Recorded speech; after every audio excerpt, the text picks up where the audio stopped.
perfect. When every second counts, count on Vital Care Med-Trans. You do have a choice when it comes to ambulance service in this area. So when you call 911, ask for the best.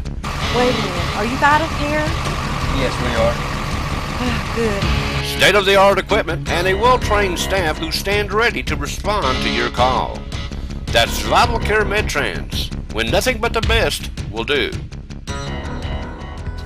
They had never beaten our Cougars until this past Friday. An ugly defensive battle throughout. Justin Price knew it wouldn't be easy, but he also didn't count on starting quarterback sophomore Zach Rutherford going down with a possible MCL in the first half either. It was all set. The Cougars with the two-quarterback system. Nerves prevailed early, but quarterback Rutherford settled down somewhat and drove the team downfield. Now the Eagles scored first when little number 5, whoever he was, scored the extra point. Well, let's just say my granddaughter can kick better than that. It was 6-0. Our Cougars answered that with Austin Raines, who jaunted from 7 yards out, and the extra point was good. We have a field goal kicker, Gustavo Losas. Went into halftime with a 7-6 lead, but no Zach Rutherford when they came back out. He was on crutches, so the Cougars had to scramble, and Josh Slay had to step up and drove the ball down deep into Eagle territory on the 1-yard line. But we fumbled right there on the 1-yard line, and they stopped our drive, and they drove downfield to score. Now, they only completed one pass the entire game, and it was a touchdown pass. It was 4th down in 15 counties for the Eagles of Gibbs, and they somehow pulled off a miracle pass, and the kid caught it in the end zone, and that was your ball game. We never threatened again, and that was your final, 12-7 Gibbs. When was the last time the Cougars only scored 7 points, I ask you? It's been a few years, but we may have to get used to it for a while, unless we can get our offense going somehow. Now the Cougars will be on the road next week at Knox Central, who beat South Doyle 38-3. That's not a good sign. And you can bet your bottom dollar they're going to be ready and waiting for our Cougars. And I'm going to tell you something, folks. No team is going to feel sorry for our Cougars and will most definitely try to kick us while we're down. We still have that target on our backs, you know. This is a true test of a champion, though. We'll see if we can pull it all together and enough to win this Friday night. Let's see how many quarterbacks we can come up with by Friday night. Be sure to join our old buddies Les Martin and Richard Comer on the call. I hope you joined in this past Friday, and be sure to do so again this Friday. Jellicoe went to Hancock County and wore them out 35-6. So it looks like Dustin Buckner has his boys playing well right now. And let's hope he can keep it up, because they have another road test next Friday at Pickett County. I don't know, I've never seen them, and I don't believe they played this past Friday, so I can't tell you anything about him.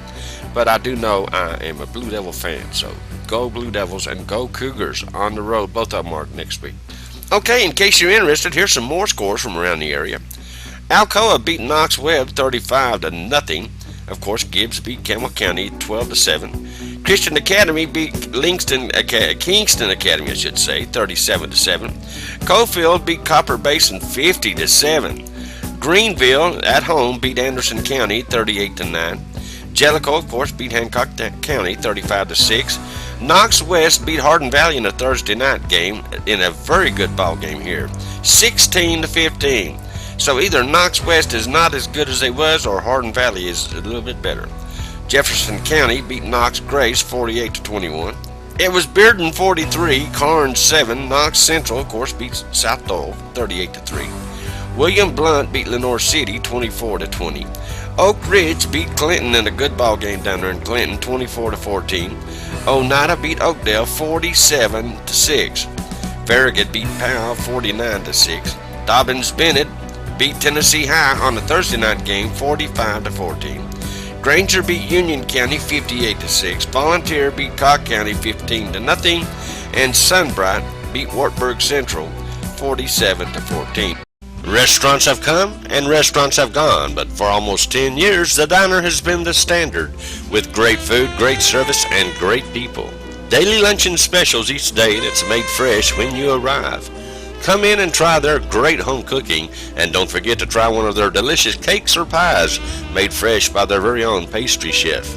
Dine in or carry out. Call 423-566-4708. The Diner on Jacksboro Pike. Our baby Cougars did very well up at Scott County this past Saturday, winning all 3 games they played. The JV Hoppers won big 28-8, and our Hoppers smoked Scott County 20-6, and the Cutters had a little tougher time, but still came out on top in a very good ball game here, 7-6.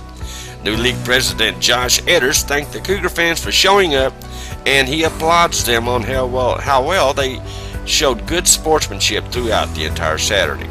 And they are at home this Saturday, and home is Archer Sports Complex. That's the old East Follett Field over there, and it all starts at 5 p.m. Now, I don't know how I got all confused, but if you knew me, you know that's easy for old David to get confused. But anyway, I had been saying the Campbell County Youth Soccer League is going to start this past Saturday. Well, they didn't.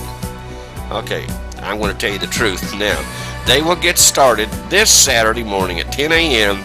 with the fall kickoff. Mike Riley and everyone up there is very excited. They've got more kids than they've ever got. So this Saturday morning at 10 o'clock, old David is going to start up there. And then I'm going to shimmy on down around 5 o'clock, and I'm going to cover our Campbell County football team. But anyway, going to make a full day of it. Renee Tapp Wormsley's Lady Cougars volleyball team will be in another tournament this Saturday, or at least the JV will. They will be playing at Fulton starting Saturday, August 29, and their first game will be at 9:45, taking on Harriman. Now get down and support our Lady Cougars volleyball program. The varsity played this past weekend, but we don't have any word on how well they did. They played at Oak Ridge in a nice little tournament down there, and we'll get with the coach and we'll find out for you. Now, here's what my schedule is going to look like this week. August 24th, Monday, I will be up at the soccer field at Campbell County High School, and when they will play host to Clinton. Now, they lost last week, and they're hoping to pick it up against Clinton this week. It starts at 6 p.m. up there at Ken Snodderly Park. That's behind the Follett Elementary School, so get up there and support our Lady Cougars soccer team. And then on Tuesday, we'll be at Jacksboro. We're going to go there around 5:30 for their JV game first. It's 5:30. And then the varsity will hit the field as they will play Midway at 7 p.m. On Wednesday, I'm going to rest. I'm going to rest my feet, rest my back, and all that good stuff. And then on Thursday, it's La Follette Middle School at home against Coalfield, and that will start at 7 p.m. Now, on Friday, I don't have anything. That's August 28th. So if anybody's got any suggestions, they can holler at me. On Saturday, of course, we'll be up at Ken Snodderly Park for the Campbell County Youth Soccer League kickoff, and that will start at 10 a.m. And then go on over to East of Follett Field for the Campbell County Youth Football Association, and they will take on Oak Ridge West at 5 p.m. Okay, that's a real good look at today's local sports. I thank you guys for being with us. You guys stay tuned. There's a whole lot more to come right here on WLAF.